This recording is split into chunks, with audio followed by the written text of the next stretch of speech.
Indrajit study point में आप सभी का स्वागत है। हम पढ़ रहे हैं चैप्टर 6 बुनकर, लोहा बनाने वाले और फैक्ट्री मालिक। ये चैप्टर नंबर 6 का तीसरा भाग है, तीसरा पार्ट है, जिसमें हम पढ़ेंगे सूती कपड़ा मिलों का उदय।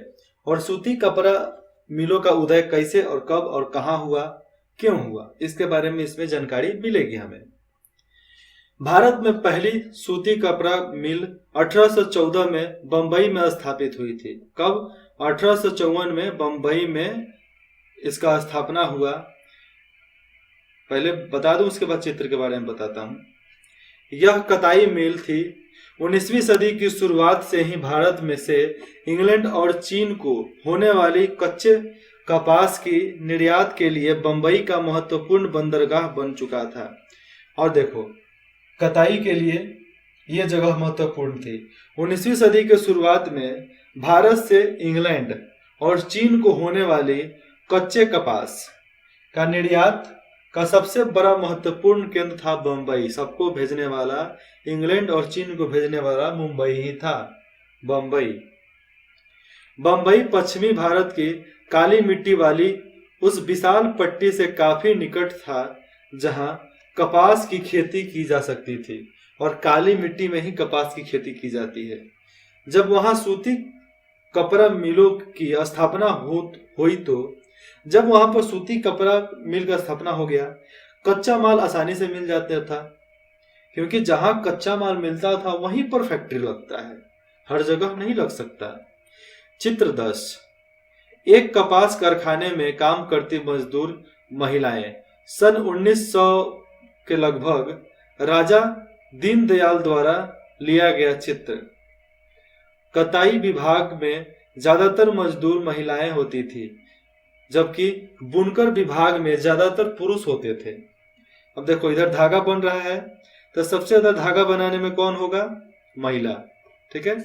और जहां पर बीना जाता था उसमें कौन होगा? पुरुष। तो ये चित्र है जो राजा दीनदयाल के तरफ से लिया गया था, दीनदयाल द्वारा लिया गया था। प्रगलन, मिट्टी या चट्टान। प्रगलन को आप मिट्टी बोलो, चट्टान बोलो, चाहे चट्टान बोलो या मिट्टी, को बहुत ऊंचे तापमान पर गर्म करके धातु तैयार करने और धातु की बनी चीजों को पिघलाने की प्रक्रिया, जिससे कोई नई चीज बनाई जा सके।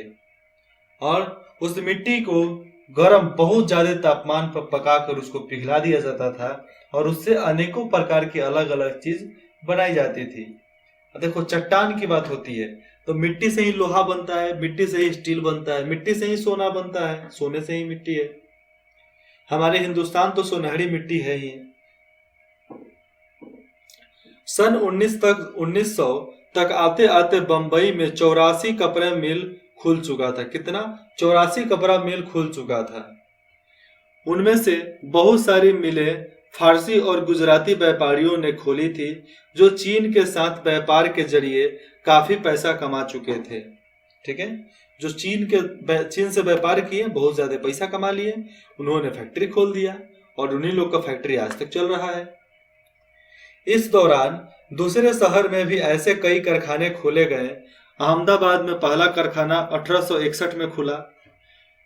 अगले ही साल संयुक्त प्रांत स्थित कानपुर में भी एक कारखाना खुल गया। कानपुर में कारखाना खोल दिया गया। सूती कपड़ा मिलों की बढ़ती संख्या के कारण और सूती मिलों का संख्या बढ़ने लगा, सूती कपड़ा मिलों का मजदूरों की मांग भी बढ़ने लगी। हजारों गरीब काश्तकार, दस्तकार और खेतिहर मजदूर कामगार कारखानों में काम करने के लिए शहरों के तरफ जाने लगे, और बहुत लोग काम करने के लिए शहर के तरफ जाने लगे। प्रारंभिक कुछ दशकों के दौरान भारतीय कपड़ा कारखानों को बहुत सारी समस्याओं से जुड़ना पड़ा। सबसे पहली समस्या तो यह थी कि इस उद्योग को ब्रिटेन से आए सस्ते कपड़ों का मुकाबला करना पड़ता था, और ब्रिटेन से जो सस्ता कपड़ा आता था उसका मुकाबला करना एक तरह से इन लोगों के लिए समस्या थी कि वो तो इतना सस्ता में लाकर बेच दे रहा है, हम कैसे बेचें। ज्यादातर देशों में सरकारें आयातित वस्तुओं पर सीमा शुल्क लगाकर अपने देश में औद्योगिकरण को बढ़ावा देती थी, जिस तरह अभी भारत कर रहा है। इससे प्रतिस्पर्धा खत्म हो जाती थी और संबंधित देशों के नवजात उद्योगों को संरक्षण मिलता था, और जो स्वदेशी यहाँ के जो नवजात मतलब तुरंत पनवे उद्योग हैं, फैक्ट्री हैं, उनको संरक्षण मिल जाता था। परंतु औपनिवेशिक भारतीय सरकार ने स्थानीय उद्योगों को आमतौर पर इस तरह की सुरक्षा नहीं दी, क्योंकि उस समय तो ब्रिटिश शासन था ना। लिहाजा भारत में औद्योगिक सूती वस्त्र उत्पादन की पहली बड़ी लहर प्रथम विश्व युद्ध के समय दिखाई दी, जब ब्रिटेन से आने वाले कपड़े की मात्रा में काफी कमी आ गई थी और सैनिक जरूरतों को पूरा करने के लिए भारतीय कारखानों से कपड़े का उत्पादन बढ़ाने की मांग की जाने लगी। और पहला विश्व युद्ध जब हुआ था तो उस समय बाहर के जितने देश थे वो क्या हुआ, उन लोगों का स्पीड कम हो गया, उन लोगों का फैक्ट्री का काम जो चलता था वो धीरे हो गया। इसके वजह से कारखाना उनका बंद, सामान आना बंद, नाव आना बंद। तो भारतीय लोग जो थे, अब इन लोगों से सामान को ले जाना था, वहां से भारत से लोग ले जाते थे, ब्रिटिश, यूनान, फ्रांसीसिस, और भारत के भी लोग अपने सैनिक को पहनाने के लिए यहाँ के नेता, राजा, ये सब भी भारतीय कारखानों के द्वारा बनाया हुआ कपड़े का इस्तेमाल करने लगे। ये देखो तलवार, ये तलवार टीपू सुल्तान की तलवार है। इस पे उर्दू में भी कुछ लिखा हुआ है और ये शेर का मुंह बनाया हुआ है इस पे, क्योंकि शेर को बिना हथियार का मारने वाला टीपू सुल्तान शेर मैसूर, ठीक है, शेर मैसूर के नाम से उनको जाना जाता है आज भी। मैसूर में, केरल के मैसूर में, कर्नाटक में पड़ता है। टीपू सुल्तान की तलवार और बुजट स्टील, और उस समय बुजट स्टील से इनका तलवार बनाया गया था जो पत्थर को भी काट दे। भारतीय इस्पात मतलब स्टील, भारतीय इस्पात और लोह धातु कला की कहानी हम टीपू सुल्तान के एक मशहूर किस्से से शुरू करते हैं। ये वही टीपू सुल्तान है जिन्होंने 1799 तक मैसूर पर शासन किया और अंग्रेजों से 4 लड़ाइयां लड़ी, 4 बार लड़े थे, चारों बार हराए थे। हाथ में तलवार लिए लड़ते लड़ते मारे गए। टीपू की विश्व विख्यात तलवारें आज इंग्लैंड के संग्रहालय में बहुमूल्य संपत्ति है। लेकिन क्या आप जानते हैं कि टीपू की तलवार इतनी खास क्यों थी? ये भी जानना जरूरी है ना। दरअसल इस तलवार की धार इतनी तेज, इतनी सख्त और पैनी थी कि वह दुश्मन के लोह कवच जो होता था शरीर पर जो पहनते थे, लोह कवच को भी आसानी से चीर सकती थी। इस तलवार में यह गुना कार्बन, ये जो गुना कार्बन है, गुना कार्बन की अधिक मात्रा वाली बुजट नामक स्टील से पैदा हुई थी। और गुना कार्बन क्या, और कई गुना ज्यादा इसमें मात्रा में लोहा और स्टील को, इस्पात को मिलाकर इसको बनाया गया था, जिसको बुजट नाम स्टील से पैदा किया गया था। इसलिए इतना तेज, और बिहार और यूपी और बिहार के भाषा में बोले तो तलवार बहुत चोख रहे, ठीक है, जो पूरे दक्षिण भारत में बनाया जाता था। और पूरे दक्षिण भारत में उस समय ऐसे तलवार बनाए जाते थे। 18वीं सदी के अंत में टीपू सुल्तान की तलवार फोटो में दिया गया है चित्र में। इस बुजट स्टील की तलवारें बहुत पैनी और लचेदार होती थी, लहरेदार, इसमें लहरेदार लिखा है लेकिन उसका पर्यायवाची शब्द लचेदार भी होता है। लहरदार होती थी मतलब बहुत लचीलापन होता था उसमें। इनकी यह बनावट लोहे में गढ़े कार्बन के बेहद सूक्ष्म कणों से पैदा होती थी। किससे? लोहे में गढ़े कार्बन के बेहद सूक्ष्म कणों, कार्बन के बहुत छोटे छोटे कणों से इस तलवार को बनाया जाता था। अब तलवार के बारे में बता दूं, टीपू सुल्तान की तलवार की मुठ पर कुरान की आयतें लिखी हुई थी, कुरान की लाइनें, जिनमें युद्ध में फतह के संदेश दिए गए हैं। गौर से देखिए कि शेर का सिर मुठ के निशान पर सिरे की गई है, सिरे की तरफ है। देखो ये जो चित्र दिख रहा है इसमें जो ये तलवार पकड़ने वाली जो जगह है उसके नीचे शेर का चित्र दिख रहा है, वो शेर है। जब शेर को मारे थे इसलिए उनको शेर मैसूर इस तरह का तलवार उन्हें भेंट की गई थी।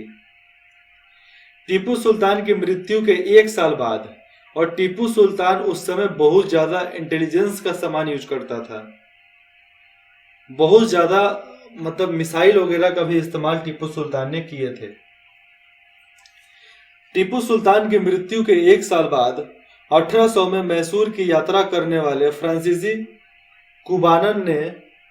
बुकानन ने इस बात का ब्यौरा दिया है कि मैसूर की सैकड़ों प्रगलन भट्टियों में बुजट स्टील किस तरह बनाया जाता था, और वहां पे जो बुकानन गया था वो अपने ब्यौरा में लिखता है कि किस तरह मैसूर में प्रगालन भट्टियों में बुजट स्टील से बनाया जाने वाला हथियार कैसे बनता था, सामान कैसे बनता था। इन भट्टियों में लोहे को काटकोयले के साथ मिलाकर मिट्टी में छोटी छोटी हांडियों में रख दिया जाता था। और देखो इसको क्या करना पड़ता था, लोहे के भट्टी में लोहा और काटकोयला, लकड़ी का कोयला चाहे कोयले को साथ में मिलाकर मिट्टी की छोटी छोटी हांडियों में रख दिया जाता था। तापमान के जटिल उतार चढ़ाव को नियंत्रित करने के लिए प्रगालक इस्पात की सिल्लियां तैयार की जाती थी, और इसके लिए प्रगालक इस्पात, स्टील जिसको बोलते हैं, इस्पात की सिल्लियां तैयार कर लेते थे, जिनका न केवल भारत बल्कि पश्चिमी और मध्य एशिया में भी तलवार बनाने के लिए इस्तेमाल किया जाता था। और एक बार वो सीट बन गया, वो सिल्ली बन गई लोहा की, तो उसको काट काट के तुम कितना बनाओ यार, काट काट के जितना मन करे लमड़ाते रहो, थोड़ा सा आग लगाओ, गर्म हो गया, पीट पीट के लमड़ा दो। तो इससे पहले लोहा बनता था। मध्य एशिया में तलवार बनाने के लिए इस्तेमाल किया जाता था, और मध्य एशिया में तो तलवार बनाने के लिए बुजट स्टील का इस्तेमाल बहुत ज्यादा होता था, क्योंकि एक राजा नहीं हो तो 50-60 को तलवार तो रखता ही था, उससे कम कहाँ कोई रखता था, और पूरे सेना को बांटेगा तो बहुत ज्यादा होगा। असल में कन्नड़ शब्द है उक्कू, तेलुगु शब्द हुक्कू, और तमिल और मलयालम शब्द अरुक्कू यानी स्टील का ही बिगड़ा हुआ अंग्रेजी रूप है, जिसको कन्नड़ में उक्कू, तेलुगु में हुक्कू, तमिल और मलयालम शब्द में बोलते हैं अरुक्कू यानी स्टील। इन सबका मतलब होता है स्टील। ऐसे समझ लो तमिल और मलयालम भाषा दोनों एक जैसा ही है, ज्यादा अलग नहीं है। भारतीय बुजट स्टील ने यूरोपीय वैज्ञानिकों को काफी आकर्षित किया था। जब वहां के वैज्ञानिक देखे, अरे तेरी की इतना बड़ा इंफ्रास्ट्रक्चर लगा कर रखा है सब। विश्व विख्यात वैज्ञानिक और बिजली और विद्युत चुंबकत्व का आकर्षण करने वाले माइकल फैराडे वहां पर क्या किए थे, जो वैज्ञानिक बिजली और विद्युत चुंबक के आकर्षण करने वाले माइकल फैराडे जो थे, भारत बुजट स्टील की विशेषताओं को 4 साल 1818 से 1822 तक अध्ययन किया। 4 साल स्टील का अध्ययन करने के बाद, परंतु दक्षिण भारत में इतनी प्रचलित बुजट स्टील निर्माण प्रक्रिया 19वीं सदी से मध्य तक आते आते पूरी तरह लुप्त हो चुकी थी। अब क्यों लुप्त हो गई? क्योंकि हमारे हिंदुस्तान में, भारत में बहुत सारे विदेशी कंपनियां आ गई और ये लोग अलग से यहाँ पर तांडव करने लगे भैया। इसलिए यहाँ की शुरुआती दौर तो ठीक, लेकिन बाद में इसका स्पीड कम हो गया। क्या आप बता सकते हैं कि ऐसा क्यों हुआ होगा? बताओ कि ऐसा क्यों हुआ हो सकता है? मैंने तो अभी तो बताया ना क्यों हुआ था। भारत पर अंग्रेजों की जीत के साथ ही यहाँ का तलवार और हथियार उद्योग समाप्त हो गया और समाप्त कर दिए गए थे, और भारतीय कारीगरों द्वारा बनाए गए लोहे और इस्पात का स्थान इंग्लैंड से आए लोहे और इस्पात ने ले लिया। और जो इंग्लैंड से लोहे और इस्पात आते थे वो जगह बदल दिया गया। जो हिंदुस्तानी सामान बिकता था अब फ्रांसीसी और इंग्लैंड के सामान बिकने लगे। हमारा तो भाई सही है ना। देखो, हमारी परंपरा, हमारी संस्कृति को आज विदेश के लोग अपना रहे हैं। कौन से लोग? विदेश के लोग अपना रहे हैं। जैसे में यूरोप के लोग, अमेरिका के लोग और बहुत सारे कंट्री के लोग भारतीय रीति रिवाज, भारतीय पोशाक को अपना रहे हैं। जैसे में पुरुष लोग धोती कुर्ता और औरतें साड़ी पहन रही हैं। और आज के लड़कियां और आज की औरतें अपने डिंग डोंग के लिए देखो कपड़ा बदल कर, मतलब हमारी सभ्यता वो ले रही है, उनकी सभ्यता हम ले रहे हैं। जो वो जींस पहनती थी वो जींस अब हम पहन रहे हैं। जो साड़ी हमारे महिलाएं पहनती थी, हमारे औरतें पहनती थी हिंदुस्तान में, उस चीज को अब विदेशों में अपनाया जा रहा है। तो यही परिवर्तन हो रहा है जिसे हमें देखकर सुधारना चाहिए। मैं आशा करता हूं कि ये बुक पढ़ने वाले जितने भी लड़कियां हैं अपने हिंदुस्तानी परंपरागत रीति रिवाज को अपनाएंगे। और परंपरागत रीति रिवाज को अपनाओगे बाबू, तभी जिंदगी में एक अच्छा मुकाम पा सकते हो।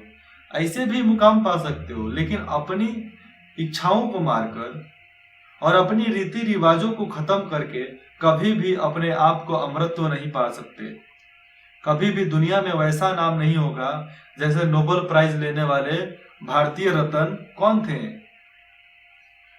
भारतीय रत्न मैं तो एक ही नाम जानता हूं, एपीजे अब्दुल कलाम। फिर बाद में हुए प्रधानमंत्री ही बन गए, सीधे प्रधानमंत्री बन गए। दूसरा क्या बनना? बने नहीं, उनको बनाया गया था, जबरदस्ती बनाया गया था।